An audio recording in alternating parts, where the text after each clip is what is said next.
সামাজিক যোগাযোগ মাধ্যমে হঠাৎ হ্যাঁ না পোস্টের জোয়ার। কমেন্টে শুরু হয়েছে তর্ক বিতর্ক, কিন্তু অনেকেই বুঝতে পারছেন না বা জানেন না কিসের জন্য এই পোস্ট, কেনই বা এই বিতর্ক।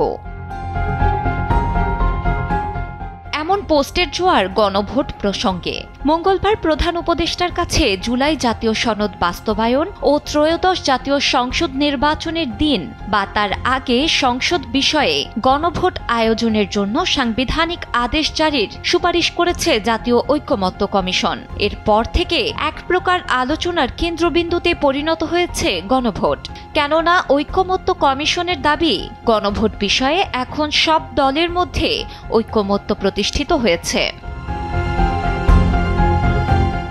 নির্বাচন আলোচনার শুরু থেকেই জামায়াতে ইসলামী সহ কিছু দল গণভোটের দাবি জানালেও বিএনপির মতো দলগুলো বিরোধিতা করে আসছিল। নানা মত দ্বিমত পেরিয়ে জাতীয় ঐকমত্য কমিশন গণভোট আয়োজনের জন্য সাংবিধানিক আদেশ জারির সুপারিশ করলে তা নিয়ে শুরু হয় তর্ক।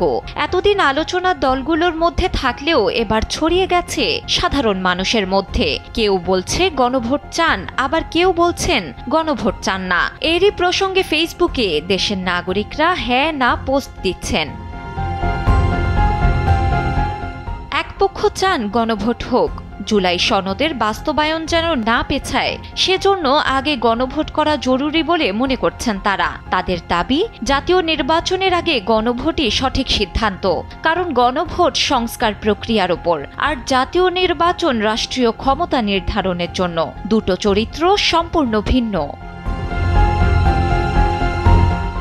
আরেক পক্ষ গণভোট চান না। তাদের দাবি, ঐকমত্য কমিশন তাদের বিবেচনায় সুপারিশ দিয়েছে, সেই স্বাধীনতা তাদের রয়েছে, কিন্তু এটা কোনোভাবে ঐকমত্যের সুপারিশমালা নয়। এখানে অত্যন্ত চতুরতার সাথে কমিশনে ঐকমত্য পোষণ করা সুপারিশমালা পরিবর্তন করে জমা দেওয়া হয়েছে।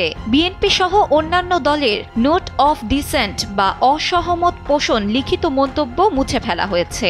অন্তর্বর্তীকালীন সরকারের ভেতর লুকায়িত আরেকটি ছায়া জাতীয় নির্বাচন পেছানোর ষড়যন্ত্র করছে।